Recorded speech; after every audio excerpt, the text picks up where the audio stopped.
ಪ್ರಪಂಚದಲ್ಲಿರುವ ಎಲ್ಲ ತಂದೆ ತಾಯಿಗಳಿಗೂ ತಮ್ಮ ಮಕ್ಕಳಿನ ಮುಂದಿನ ಭವಿಷ್ಯದ ಬಗ್ಗೆ ತುಂಬ ಆಸೆಗಳು ಕನಸುಗಳಿರುತ್ತೆ. ಅವ್ರ ಎಜುಕೇಷನ್ ಬಗ್ಗೆ ಮಕ್ಕಳಿಗಿಂತ ಹೆಚ್ಚಾಗಿ ತಂದೆ ತಾಯಿಗಳೇ ಕನಸುಗಳನ್ನು ಕಂಡಿರ್ತಾರೆ. ಮಕ್ಕಳನ್ನ ಒಳ್ಳೆ ಸ್ಕೂಲಿಗೆ ಸೇರಿಸ್ಬೇಕು, ಒಳ್ಳೆ ಕಾಲೇಜಿಗೆ ಸೇರಿಸ್ಬೇಕು, ದೊಡ್ಡ ದೊಡ್ಡ ಯೂನಿವರ್ಸಿಟಿಗೆ ಸೇರಿಸ್ಬೇಕು ಅಂತ ತುಂಬ ಹಲವಾರು ಕನಸುಗಳನ್ನ ಹೊತ್ಕೊಂಡಿರ್ತಾರೆ. ಈ ಥರ ಹಲವಾರು ಕನಸುಗಳನ್ನ ಹೊತ್ಕೊಂಡಿರೋ ತಂದೆ ತಾಯಿಗಳು ಏಷ್ಯಾದಲ್ಲೇ ನಂಬರ್ 1 ಕಾಲೇಜ್, ನಂಬರ್ 1 ಯೂನಿವರ್ಸಿಟಿನ ಹುಡ್ಕೊಂಡು ಹೋಗ್ತಾರೆ. ಯಾಕಂದ್ರೆ ಆ ಯೂನಿವರ್ಸಿಟಿಯಲ್ಲಿ ಆಗಿರ್ಬೋದು, ಆ ಕಾಲೇಜಲ್ಲಿ ಆಗಿರ್ಬೋದು, ಮಕ್ಕಳಿಗೆ ಸೆಕ್ಯೂರಿಟಿ ಇರುತ್ತೆ. ತಮ್ಮ ಮಕ್ಕಳಿನ ವಿದ್ಯಾಭ್ಯಾಸಕ್ಕೆ ಹಾಗೂ ತಮ್ಮ ಮಕ್ಕಳಿನ ಜೀವಕ್ಕೆ ಯಾವುದೇ ರೀತಿ ತೊಂದರೆ ಆಗಲ್ಲ. ಮಕ್ಕಳು ಸುರಕ್ಷಿತವಾಗಿ ಆ ಕಾಲೇಜಲ್ಲಿ, ಅದೇ ಕಾಲೇಜಲ್ಲಿರುವ ಹಾಸ್ಟೆಲ್ ಅಲ್ಲಿ ಆರಾಮಾಗಿರ್ತಾರೆ ಅಂತ ಮನೆಯಲ್ಲಿ ಪ್ಯಾರೆಂಟ್ಸ್ ಎಲ್ಲ ಹುಷಾರಾಗಿರ್ತಾರೆ. ಆದ್ರೆ ಅದೇ ಕಾಲೇಜಲ್ಲಿ ಅಥವಾ ಅದೇ ದೊಡ್ಡ ಯೂನಿವರ್ಸಿಟಿಯಲ್ಲಿ ತಮ್ಮ ಮಕ್ಕಳ ಜೀವಕ್ಕೆ ಯಾವುದೇ ರೀತಿ ಸೆಕ್ಯೂರಿಟಿ ಇಲ್ಲ ಅಂತ ಗೊತ್ತಾದ್ರೆ ಆ ತಂದೆ ತಾಯಿಗಳು ಏನ್ ಮಾಡಬೇಕು? ಹೌದು, ಇವತ್ತು ನಾನು ಹೇಳಿಕೊಟ್ಟಿರುವ ಈ ಕಥೆನೇ ಇಡೀ ಪ್ರಪಂಚವನ್ನೇ ಬೆಚ್ಚಿ ಬೀಳ್ಸೋ ಹಾಗೆ ಮಾಡಿದೆ. ಹೌದು, ತಮಿಳುನಾಡಿನ ಏಷ್ಯಾದಲ್ಲೇ ನಂಬರ್ 1 ಯೂನಿವರ್ಸಿಟಿ ಆಗಿರುವ ತಮಿಳುನಾಡಿನ ಅಣ್ಣಾ ಯೂನಿವರ್ಸಿಟಿಯಲ್ಲಿ ಒಂದು ಹುಡುಗಿ ಮೇಲೆ ಅತ್ಯಾಚಾರ ಆಗಿದೆ. ಇಷ್ಟಕ್ಕೂ ಅತ್ಯಾಚಾರ ಮಾಡಿದವನು ಯಾರು? ಆ ಕಾಲೇಜಲ್ಲಿ ಅಷ್ಟು ಟೈಟ್ ಸೆಕ್ಯೂರಿಟಿ ಇರುತ್ತೆ ಅಂಡ್ ಅಷ್ಟು CCTV ಕ್ಯಾಮ್ರಾ ಇದ್ರೂ ಹೊರಗಡೆ ಇರುವ ಒಬ್ಬ ವ್ಯಕ್ತಿ ಕಾಲೇಜ್ ಕ್ಯಾಂಪಸ್ ಒಳಗಡೆ ಬಂದು ಆ ಹುಡುಗಿ ಮೇಲೆ ಅತ್ಯಾಚಾರ ಮಾಡಿದ್ದಾನೆ. ಇದೆಲ್ಲ ಹೇಗ್ ನಡೀತು? ಅವನು ಯಾರು? ಈ ಎಲ್ಲಾ ವಿಚಾರಗಳನ್ನ ನಾನಿವತ್ತು ನಿಮ್ ಜೊತೆ ಹೇಳ್ತೀನಿ. ನಮಸ್ಕಾರ ಚದುರಂಗ ವೀಕ್ಷಕರೇ, ನೀವು ನೋಡ್ತಾ ಇದ್ದೀರಾ ಚದುರಂಗ ನೈಜ ಕಥೆಗಳು. ನಾನು ದೀಪಿಕಾ. ಬನ್ನಿ ಇವತ್ತಿನ ಈ ನೈಜ ಕಥೆ ಏನಾಯ್ತಂತ ನೋಡೋಣ.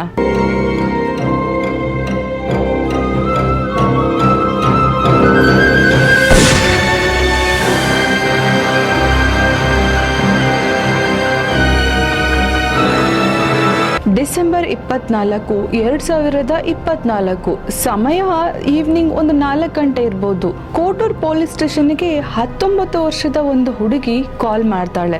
ಈ ಕಡೆ ಕಾಲ್ ರಿಸೀವ್ ಮಾಡಿದ ಪೊಲೀಸರು ಏನಾಯ್ತಮ್ಮ, ಯಾಕೆ ಅಳ್ತಾ ಇದೆಯಾ ಅಂತ ಕೇಳ್ತಾರೆ. ಆ ಕಡೆಯಿಂದ ಆ ಹುಡುಗಿ ತನ್ನ ನೋವನ್ನ ನುಂಗ್ಕೊಂಡು ಜೋರಾಗಿ ಅಳ್ತಾ ತನಗಾದ ಅನ್ಯಾಯದ ಬಗ್ಗೆ ಪೊಲೀಸರ ಹತ್ರ ಮಾಹಿತಿ ಹೇಳ್ತಾ ಹೋಗ್ತಾಳೆ.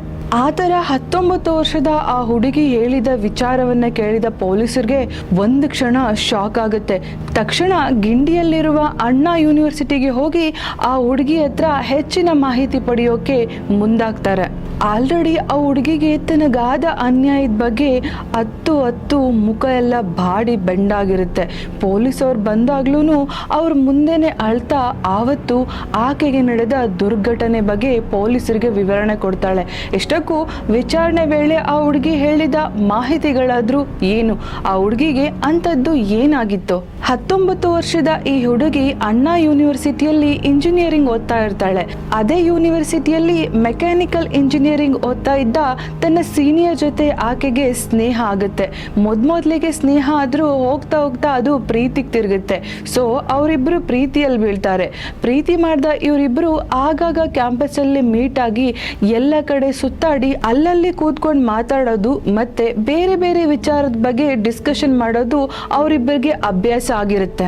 ಆ ತರ ಇರುವಾಗಲೇ ಡಿಸೆಂಬರ್ 23 ಟೈಮ್ ಸರಿಸುಮಾರು 7:45 ಆಗಿರ್ಬೋದು. ಆ ಟೈಮಲ್ಲಿ ಅದೇ ಯೂನಿವರ್ಸಿಟಿಯಲ್ಲಿದ್ದ ಲ್ಯಾಬಿನ ಹಿಂದೆಗಡೆ ಒಂದು ಪೊದೆ ಅಂತಾನೆ ಹೇಳ್ಬೋದು, ಅಂದ್ರೆ ತುಂಬಾ ಗಿಡಗಳಿರೋ ಜಾಗಕ್ಕೆ ಹೋಗಿ ಇಬ್ರು ಕೂತ್ಕೊಂಡು ಮಾತಾಡಕ್ ಶುರು ಮಾಡ್ತಾರೆ. ಮೊದಲಿಗೆ ಮಾತು ಶುರು ಮಾಡಿದ ಅವರಿಬ್ರು ಪ್ರೇಮಿಗಳನ್ನೋದನ್ನ ತಲೆಯಲ್ಲಿಟ್ಕೊಂಡು ಇಬ್ರು ಒಂದಾಗೋಕ್ ಶುರು ಮಾಡ್ತಾರೆ. ಹೇಳ್ಬೇಕಂದ್ರೆ ಅವರಿಬ್ರು ಆ ಟೈಮಲ್ಲಿ ರೊಮ್ಯಾನ್ಸ್ ಮಾಡ್ತಾ ಇರ್ತಾರೆ.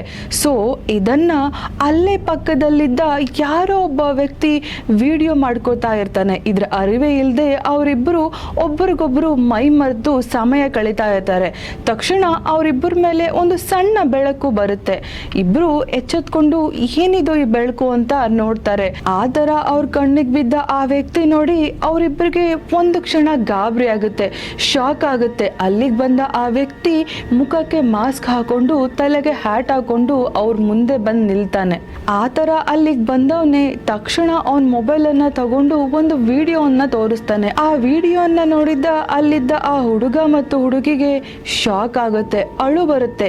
ಇಷ್ಟಕ್ಕೂ ಆ ವಿಡಿಯೋ ಯಾವುದು ಅಂದರೆ, ಸ್ವಲ್ಪ ಹೊತ್ತಿಗೂ ಮುಂಚೆ ಇವರಿಬ್ಬರು ಮೈ ಮರೆತು ರೊಮ್ಯಾನ್ಸ್ ಮಾಡಿ ಒಂದಾಗಿರೋದನ್ನ ಅಲ್ಲೇ ಪಕ್ಕದಲ್ಲಿ ನಿಂತು ಆತ ವಿಡಿಯೋನ ಮಾಡ್ಕೊಂಡಿರ್ತಾನೆ.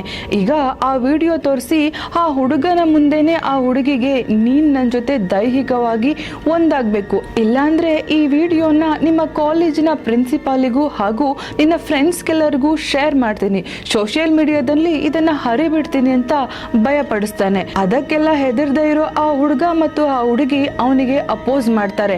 ಕೋಪಗೊಂಡ ಅವನು ಅವರಿಬ್ಬರನ್ನ ಒಡೆಯೋಕ್ ಶುರು ಮಾಡ್ತಾನೆ.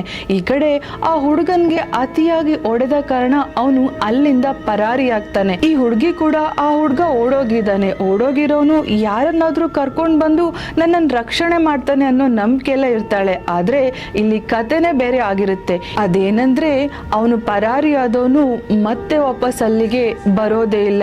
ಈ ಕಡೆ ಆ ಹುಡುಗಿನ ಅವನು ಬಲವಂತವಾಗಿ ಅತ್ಯಾಚಾರ ಮಾಡೋಕೆ ಮುಂದಾಗ್ತಾನೆ. ಅದಕ್ಕೊಪ್ಪದ ಅವಳು ಅವನಿಗೆ ತುಂಬಾ ಅಪೋಸ್ ಮಾಡ್ತಾಳೆ. ಇಷ್ಟಕ್ಕೂ ಅವನ್ ಯಾಕೆ ಈ ತರ ಮಾಡ್ತಾ ಇದ್ದಾನೆ ಅಂತ ಆ ಹುಡುಗಿಯೂ ಕೂಡ ಗೊತ್ತಿರಲ್ಲ. ಇಲ್ಲಿ ಎರಡು ಕಾರಣ ಇರುತ್ತೆ. ಒಂದು, ಅಲ್ಲಿ ಸುತ್ತ ಕತ್ಲು ಆವರಿಸಿರುತ್ತೆ. ಇನ್ನೊಂದು, ಅವನ್ ಯಾರು ಅನ್ನೋದೇ ಆ ಹುಡುಗಿಗೆ ಗೊತ್ತಿರಲ್ಲ. ಈಗ ಆ ವಿಡಿಯೋನ ತೋರಿಸಿ ಅವನು ನನ್ನ ಜೊತೆ ನೀನು ದೈಹಿಕವಾಗಿ ಒಂದಾಗಬೇಕು ಅಂತ ಅವಳಿಗೆ ಬ್ಲ್ಯಾಕ್ ಮೇಲ್ ಮಾಡ್ತಾನೆ. ಅಷ್ಟೊತ್ತಿಗೆ ಅವನಿಗೊಂದು ಫೋನ್ ಕಾಲ್ ಬರುತ್ತೆ. ಆ ಫೋನ್ ಕಾಲಲ್ಲಿ ಮಾತಾಡಿ ಕಟ್ ಮಾಡಿ ಆದ್ಮೇಲೆ ಆ ಹುಡುಗಿ ಹತ್ರ ಬಂದು ಅವನು ಆ ಹುಡುಗಿನ ಮತ್ತೆ ಟಾರ್ಚರ್ ಮಾಡೋಕ್ಕೆ ಶುರು ಮಾಡ್ತಾನೆ. ಅವಳು ಅವನನ್ನ ಪರಿಪರಿಯಾಗಿ ಬೇಡ್ಕೋತಾಳೆ, ನಾನು ಪೀರಿಯಡ್ಸ್ ಆಗಿದ್ದೀನಿ, ದಯವಿಟ್ಟು ನನ್ನನ್ನು ಬಿಟ್ಬಿಡು ಅಂತ ಗೋಳಾಡ್ತಾಳೆ. ಇದ್ಯಾವುದನ್ನು ತಲೆಗೆ ಹಾಕೊಳ್ದಿರೋ ಕಾಮ ಪಿಶಾಚಿ ಅವಳನ್ನ ಬಿಡೋ ಥರ ಕಾಣೋದೇ ಇಲ್ಲ. ಆ ಹುಡುಗಿ ಹತ್ರ ಬಂದು ನಾನು ನಿನಗೆ 3 ಆಪ್ಷನ್ ಕೊಡ್ತೀನಿ, ಈ 3 ಆಪ್ಷನಲ್ಲಿ ಯಾವುದಕ್ಕಾದ್ರೂ ನೀನು ಒಪ್ಕೊಂಡ್ರೆ ನಾನು ನಿನ್ನನ್ನು ಜೀವಂತವಾಗಿ ಬಿಡ್ತೀನಿ ಅಂತ ಹೇಳ್ತಾನೆ. ಅದೇನಂದ್ರೆ, 1, ನೀನು ನನ್ನ ಜೊತೆ ದೈಹಿಕವಾಗಿ ಒಂದಾಗಬೇಕು, ಇಲ್ಲಾಂದ್ರೆ ಇವಾಗ ನಾನು ಯಾರ ಜೊತೆ ಕಾಲಲ್ಲಿ ಮಾತಾಡಿದ್ನೋ ಆ ಸರ್ ಜೊತೆ ನೀನು ದೈಹಿಕವಾಗಿ ಒಂದಾಗಬೇಕು. ಮತ್ತೆ ನಾನು ಯಾವಾಗೆಲ್ಲ ಕರಿತೀನಿ ಆವಾಗೆಲ್ಲ ಬಂದು ನೀನು ನನ್ನ ಆಸೆನ ಈಡೇರಿಸ್ಬೇಕು ಅಂತ ಹೇಳ್ತಾನೆ. ಆ ಹುಡುಗಿ ಎಷ್ಟೇ ಪರಿಪರಿಯಾಗಿ ಅವನನ್ನ ಬೇಡ್ಕೊಂಡ್ರು ಅವನು ಅವಳನ್ನ ಬಿಡೋದೇ ಇಲ್ಲ. 45 ನಿಮಿಷಗಳ ಕಾಲ ಆಕೆ ಮೇಲೆ ಅತ್ಯಾಚಾರ ಮಾಡ್ತಾನೆ. ಅವಳು ಪೀರಿಯಡ್ಸ್ ಆಗಿದ್ರು ಕೂಡ ಆಕೆನ ಬಿಡದೆ ಮೃಗದ ಹಾಗೆ ತನ್ನ ಕಾಮದ ಆಸೆ ತೀರೋವರೆಗೂ ಅವಳನ್ನ ಅತ್ಯಾಚಾರ ಮಾಡ್ತಾನೆ. ಅತ್ಯಾಚಾರ ಮಾಡುವಾಗ ಅದೇ ಸಮಯದಲ್ಲಿ ಅವಳ ಮೇಲೆ ಅತ್ಯಾಚಾರ ಮಾಡ್ತಾ ಇರೋ ವಿಡಿಯೋನು ಕೂಡ ತನ್ನ ಮೊಬೈಲಲ್ಲಿ ರೆಕಾರ್ಡ್ ಮಾಡ್ಕೋತಾನೆ. ರೆಕಾರ್ಡ್ ಮಾಡಿಕೊಂಡು ಮತ್ತೆ ಅದೇ ವಿಡಿಯೋನ ಆಕೆಗೆ ತೋರಿಸಿ, ಈ ವಿಚಾರವನ್ನ ಎಲ್ಲಾದ್ರೂ ಹೊರಗಡೆ ಹೇಳಿದ್ರೆ ನಾನು ನಿನ್ನ ಮೇಲೆ ಅತ್ಯಾಚಾರ ಮಾಡಿರೋ ವಿಡಿಯೋನ ನಿನ್ನ ತಂದೆ ತಾಯಿಗೆ ಕಳಿಸ್ಬಿಡ್ತೀನಿ, ನಿನ್ನ ಫ್ರೆಂಡ್ಸ್ಗಳಿಗೆ ಕಳಿಸ್ಬಿಡ್ತೀನಿ, ಇಂಟರ್ನೆಟ್ಟಲ್ಲಿ ಹಾಕ್ತೀನಿ ಅಂತ ಭಯಪಡಿಸ್ತಾನೆ. ಇದ್ಯಾವುದಕ್ಕೂ ಮಾತಾಡ್ದ ಆ ಹುಡುಗಿ ತಲೆ ಬಗ್ಗಿಸ್ಕೊಂಡು ನಿಂತಿರ್ತಾಳೆ. ಈಗ ನೀನು ಹಾಸ್ಟೆಲ್ಗೆ ಹೋಗು, ನಾನು ಕರೆದಾಗೆಲ್ಲ ನೀನು ನನ್ನ ಜೊತೆ ಬಂದು ನನ್ನ ಆಸೆನ ತೀರಿಸ್ಬೇಕು, ನನ್ನ ಜೊತೆ ಒಂದಾಗಬೇಕಂತ ಹೇಳಿ ಅಲ್ಲಿಂದ ಅವಳನ್ನು ಕಳಿಸ್ತಾನೆ. ಈ ಕಡೆ ತನ್ನ ಮನಸಾರೆ ಪ್ರೀತಿಸಿದ ಹುಡುಗ ಅಲ್ಲಿಂದ ಹೋಗಿದ್ದಾನೆ. ತನ್ನನ್ನು ವಾಪಸ್ ಬಂದು ರಕ್ಷಣೆ ಮಾಡ್ತಾನೆ. ಯಾರನ್ನಾದರೂ ಕರ್ಕೊಂಡು ಬಂದು ನನ್ನ ಮಾನವನ್ನ ಕಾಪಾಡ್ತಾನೆ ಅಂತ ನಂಬಿದ ಹುಡುಗಿ ಕನಸು ನುಚ್ಚು ನೂರಾಗಿ ತಲೆ ಬಗ್ಗಿಸ್ಕೊಂಡು ಅವಳು ತನ್ನ ಹಾಸ್ಟೆಲ್ಗೆ ಬರ್ತಾಳೆ. ಹಾಸ್ಟೆಲ್ಗೆ ಬಂದವಳೆ ಯಾರ ಜೊತೆನೂ ಮಾತಾಡದೆ ರಾತ್ರಿ ಇಡೀ ತನಗಾದ ಅನ್ಯಾಯ, ತನ್ನ ಮೇಲೆ ಮೃಗದ ಹಾಗೆ ಎರಗಿ ಅತ್ಯಾಚಾರ ಮಾಡಿದ ಘಟನೆಯನ್ನು ನೆನೆಸ್ಕೊಂಡು ಬಿಕ್ಕಿ ಬಿಕ್ಕಿ ಅಳೋಕೆ ಶುರು ಮಾಡ್ತಾಳೆ. ಎಂದಿನಂತೆ ಬೆಳಗ್ಗೆ ಅವಳು ಲೇಟಾಗಿ ಹೇಳ್ತಾಳೆ. ಈ ಕಡೆ ಆಕೆಯ ಫ್ರೆಂಡ್ಸು ಅವಳನ್ನು ಮಾತಾಡ್ಸೋಕೆ ಬಂದಾಗ ದೈಹಿಕವಾಗಿ ಮಾನಸಿಕವಾಗಿ ಕುಗ್ಗೋಗಿರೋ ಅವಳನ್ನು ನೋಡಿದ ಎಲ್ರಿಗೂ ಶಾಕ್ ಆಗುತ್ತೆ. ನಿನ್ಗೇನಾಗಿದೆ, ಯಾಕೆ ಈ ಥರ ಇದೆಯಾ, ಏನಾಯಿತು ಅಂತ ಫ್ರೆಂಡ್ಸ್ ಅವ್ರ ಹತ್ರ ಕೇಳ್ತಾರೆ. ಅದಕ್ಕೆ ಅಳ್ತಾನೆ ನಿನ್ನೆ ರಾತ್ರಿ ತನಗಾದ ಘಟನೆ ಬಗ್ಗೆ ತನ್ನ ಸ್ನೇಹಿತರ ಜೊತೆ ಮನಸ್ಸು ಬಿಚ್ಚಿ ಹೇಳ್ಕೊತಾಳೆ.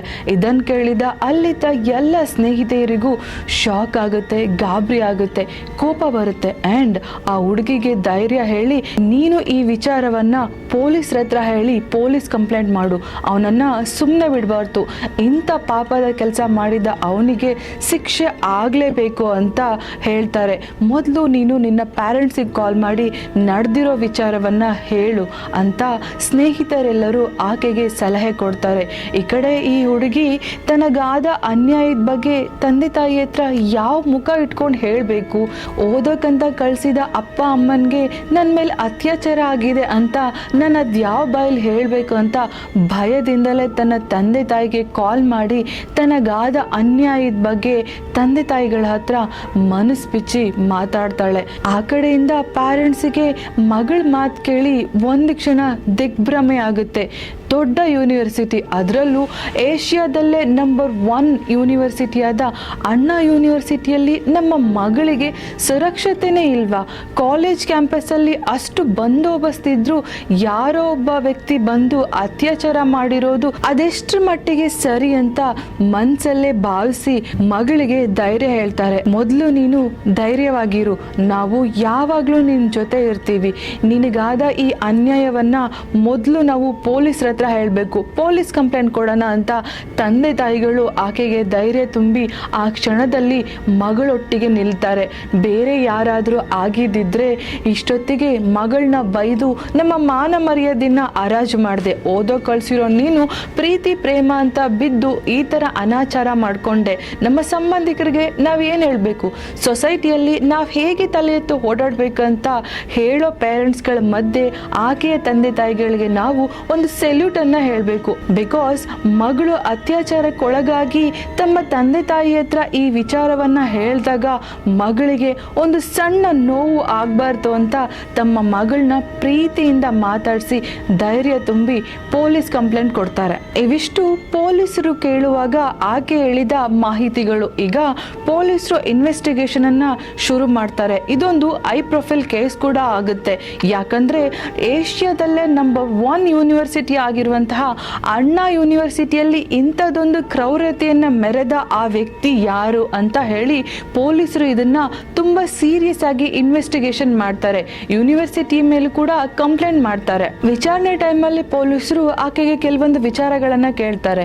ಆ ಹುಡುಗ ನೋಡಕ್ ಹೇಗಿದ್ದ, ಅವನ ಬಗ್ಗೆ ನಿಂಗೆ ಯಾವ್ದಾದ್ರು ಮಾಹಿತಿ ಗೊತ್ತಿದ್ಯಾ, ಅದನ್ನ ಹೇಳಿ ಅಂತ ಹೇಳ್ತಾರೆ. ಆದ್ರೆ ಆ ಹುಡುಗಿ, ಸರ್ ಅಲ್ಲಿ ಕತ್ಲು ತುಂಬಾ ಆವರಿಸಿತ್ತು, ಹಾಗಾಗಿ ಅವನ ಮುಖ ಸರಿಯಾಗಿ ನನಗೆ ಗುರ್ತಿಡ್ದಿಲ್ಲ, ಆದ್ರೆ ಅವನು ಇಷ್ಟು ಹೈಟ್ ಇದ್ದ, ಇದೇ ಕಲರ್ ಪ್ಯಾಂಟ್ ಹಾಕೊಂಡಿದ್ದ, ಇದೇ ಕಲರ್ ಟಿ ಶರ್ಟ್ ಹಾಕೊಂಡಿದ್ದ, ಅವನು ಮಾಸ್ಕ್ ಅನ್ನ ಧರಿಸಿದ್ದ ಹಾಗೂ ಒಂದು ಹ್ಯಾಟ್ ಅನ್ನ ತಲೆಗೆ ಹಾಕೊಂಡಿದ್ದ ಅಂತ ಹೇಳ್ತಾಳೆ. ಅಷ್ಟೊತ್ತಿಗಾಗ್ಲೇ ಸೋಷಿಯಲ್ ಮೀಡಿಯಾದಲ್ಲಿ ಈ ವಿಷಯ ಶರವೇಗದಲ್ಲಿ ಹರಿದಾಡತೊಡಗಿರುತ್ತೆ. ಪೊಲೀಸರಿಗೆ ಪ್ರೆಷರ್ ಜಾಸ್ತಿ ಆಗಿರುತ್ತೆ.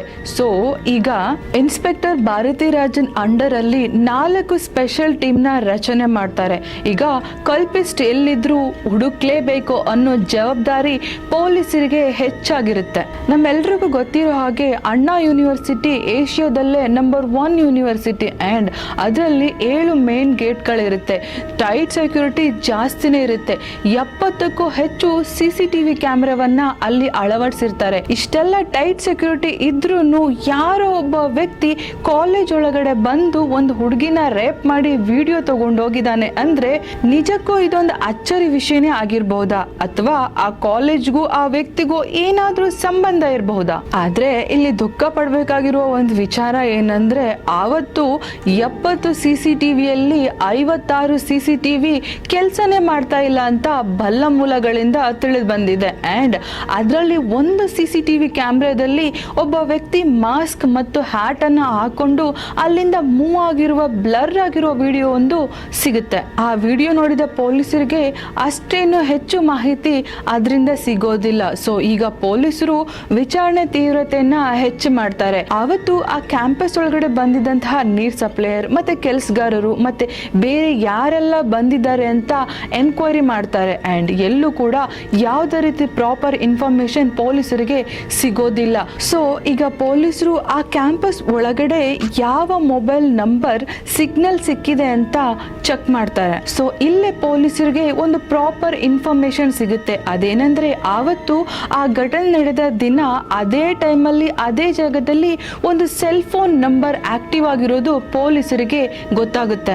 ಸೊ ಈಗ ಆ ಆಕ್ಟಿವ್ ಆಗಿರೋ ನಂಬರ್ ಯಾರು, ಆ ಫೋನನ್ನು ಯಾರು ಯೂಸ್ ಮಾಡ್ತಿದ್ದಾರೆ ಅಂತ ಪೊಲೀಸರು ತಕ್ಷಣ ಇನ್ಫಾರ್ಮೇಶನ್ನ ಕಲೆಕ್ಟ್ ಮಾಡ್ತಾರೆ. ಆ ಥರ ಪೊಲೀಸರಿಗೆ ಸಿಕ್ಕ ಮಾಹಿತಿ ಪ್ರಕಾರ ಅದು ತಳ್ಳೋ ಗಾಡಿಯಲ್ಲಿ ಬಿರಿಯಾನಿ ಇಟ್ಕೊಂಡು ಮಾರ್ತಿರೋ ಒಬ್ಬ ವ್ಯಕ್ತಿದಾಗಿರುತ್ತೆ. ಅಂದ್ರೆ 37 ವರ್ಷದ ಜ್ಞಾನಶೇಖರ್ ಎಂಬ ವ್ಯಕ್ತಿನೇ ಆ ಸೆಲ್ ಫೋನ್ ಅನ್ನ ಯೂಸ್ ಮಾಡ್ತಾ ಇರ್ತಾನೆ. ಸೊ ಈಗ ಪೊಲೀಸರ ದೃಷ್ಟಿಯೆಲ್ಲ 37 ವರ್ಷದ ಜ್ಞಾನಶೇಖರ್ ಮೇಲೆ ಹೋಗುತ್ತೆ.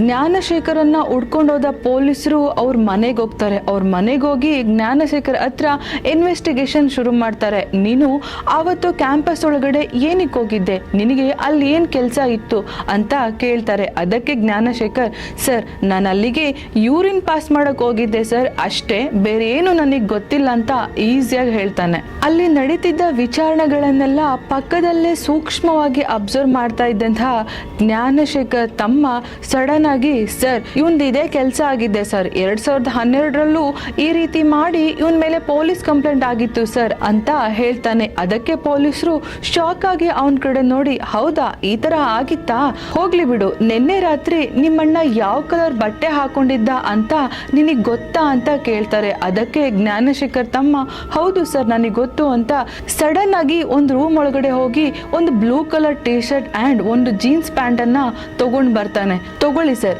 ನಿನ್ನೆ ಇವನು ಇದೇ ಬಟ್ಟೆಯನ್ನ ಹಾಕೊಂಡಿದ್ದು ಅಂತ ಪೊಲೀಸರಿಗೆ ಕೊಡ್ತಾರೆ. ಈ ಕಡೆ 19 ವರ್ಷದ ಹುಡುಗಿಗೆ ಆಸ್ಪತ್ರೆಯಲ್ಲಿ ಚಿಕಿತ್ಸೆ ನಡೀತಾ ಇರುತ್ತೆ. ಸೊ ಪೊಲೀಸರು ಈಗ ತಕ್ಷಣ ಅವ್ರ ಮೊಬೈಲ್ ಅನ್ನ ತಗೊಂಡು ಹುಡುಗಿಗೆ ವಿಡಿಯೋ ಕಾಲ್ ಮಾಡ್ತಾರೆ.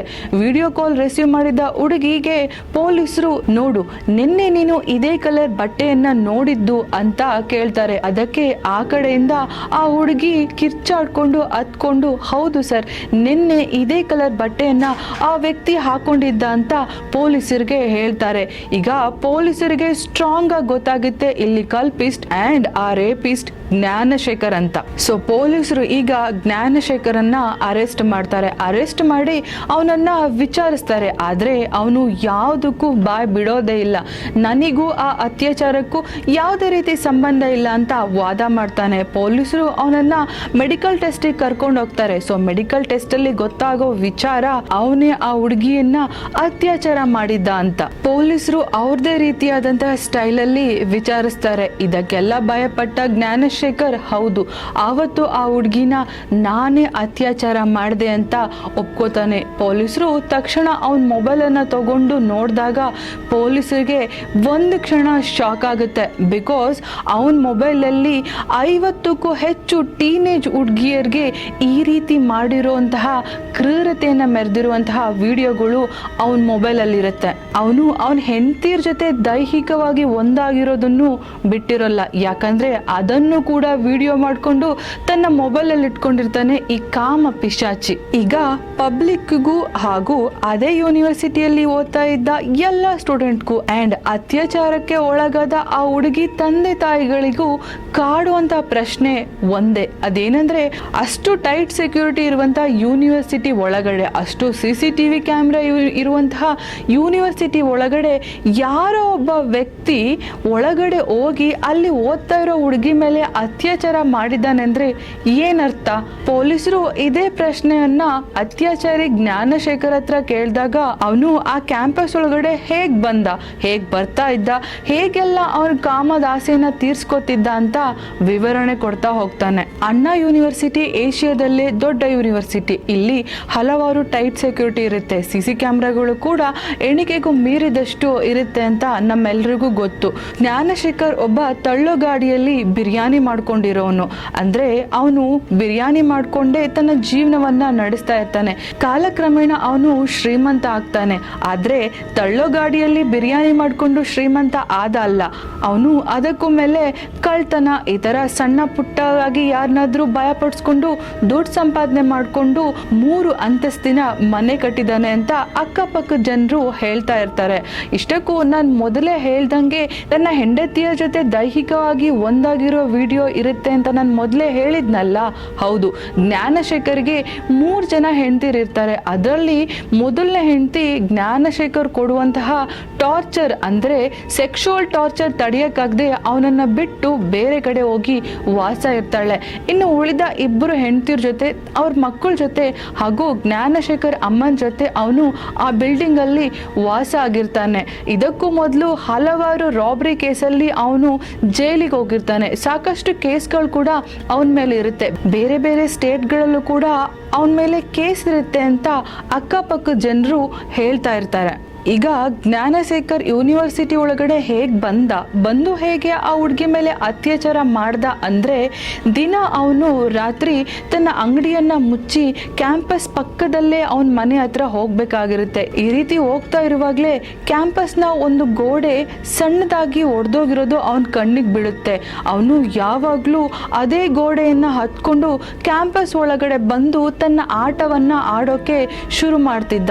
ಆ್ಯಂಡ್ ಅವತ್ತು ಅವನು ಅಂಗಡಿಯನ್ನ ಕ್ಲೋಸ್ ಮಾಡಿಕೊಂಡು ಕ್ಯಾಂಪಸ್ ಕಡೆಯಿಂದ ಹೋಗುವಾಗ ಅಲ್ಲೇ ಕ್ಯಾಂಪಸ್ ಪಕ್ಕದಲ್ಲಿ ತನ್ನ ಬೈಕನ್ನ ನಿಲ್ಲಿಸಿ ಗೋಡೆ ಹತ್ತು ಕ್ಯಾಂಪಸ್ ಒಳಗಡೆ ಬಂದು ಆ ಹುಡುಗಿ ದೈಹಿಕವಾಗಿ ಒಂದಾಗಿರೋದನ್ನ ಗಮನಿಸಿ ವಿಡಿಯೋನ ತಗೊಂಡು ಅವ್ರ ಹತ್ರ ಹೋಗಿ ಅದನ್ನ ತೋರಿಸಿ ಬ್ಲ್ಯಾಕ್ ಮೇಲ್ ಮಾಡೋಕೆ ಶುರು ಮಾಡಿದ್ದಾನೆ.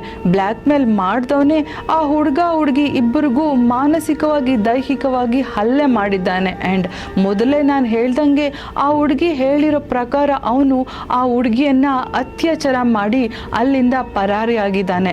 ಇಲ್ಲಿ ಒಂದು ವಿಷಯವನ್ನ ನಾವು ಅಬ್ಸರ್ವ್ ಮಾಡಲೇಬೇಕು. ಅದೇನಂದ್ರೆ, ಜ್ಞಾನಶೇಖರ್ ಮೊಬೈಲಲ್ಲಿ 50ಕ್ಕೂ ಹೆಚ್ಚು ಟೀನೇಜ್ ಹುಡುಗಿಯರ ವಿಡಿಯೋಸ್ ಇತ್ತು ಅಂತ ನಾನು ಹೇಳಿದ್ನಲ್ಲ. ಸೊ ಜ್ಞಾನಶೇಖರ್ ಇದಕ್ಕೂ ಮುಂಚೆ ಅದೇ ಕಾಲೇಜಲ್ಲಿ ಸಾಕಷ್ಟು ಹುಡುಗಿಯರಿಗೆ ಇದೇ ರೀತಿ ಮಾಡಿರಬಹುದಾ?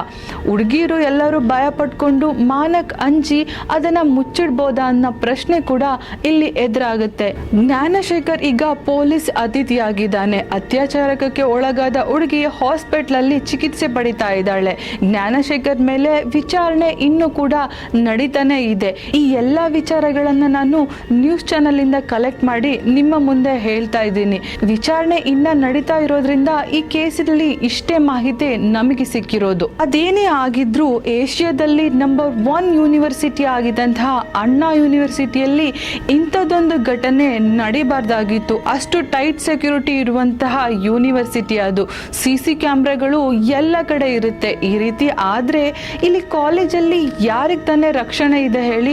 ಕಾಲೇಜನ್ನ ನಂಬಿ ಕಾಲೇಜಿನ ಬಗ್ಗೆ ಮಾಹಿತಿಯನ್ನ ತಿಳ್ಕೊಂಡು ಆ ಕಾಲೇಜು ಒಳ್ಳೇದು, ನಮ್ಮ ಮಕ್ಕಳಿನ ಮುಂದಿನ ಭವಿಷ್ಯಕ್ಕೆ ದಾರಿ ದೀಪ ಆಗುತ್ತೆ ಅಂತ ಇಂಥ ದೊಡ್ಡ ದೊಡ್ಡ ಯೂನಿವರ್ಸಿಟಿಯಲ್ಲಿ ಸೇರಿಸುವಂತ ಪೇರೆಂಟ್ಸಿಗೆ ಯೂನಿವರ್ಸಿಟಿ ಕೊಡೋ ಉತ್ತರ ಇದೇನಾ?